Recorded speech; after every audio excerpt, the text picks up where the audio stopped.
از صمیم قلب اینا رو از خدا میخوام برات. الهی چرخ زندگیت همیشه بچرخه. الهی زندگیت پر از عشق باشه. الهی همیشه دلت روشن باشه. الهی هیچ وقت زندگیت قفل نباشه. الهی همیشه بارون رحمت به زندگیت بباره. الهی همیشه از پله های ترقی بالا بری. الهی همیشه بی نیاز باشی. الهی همیشه کامت شیرین باشه.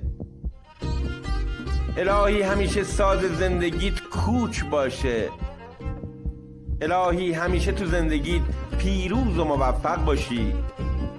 الهی همیشه چتر خدا رو سر زندگیت باشه.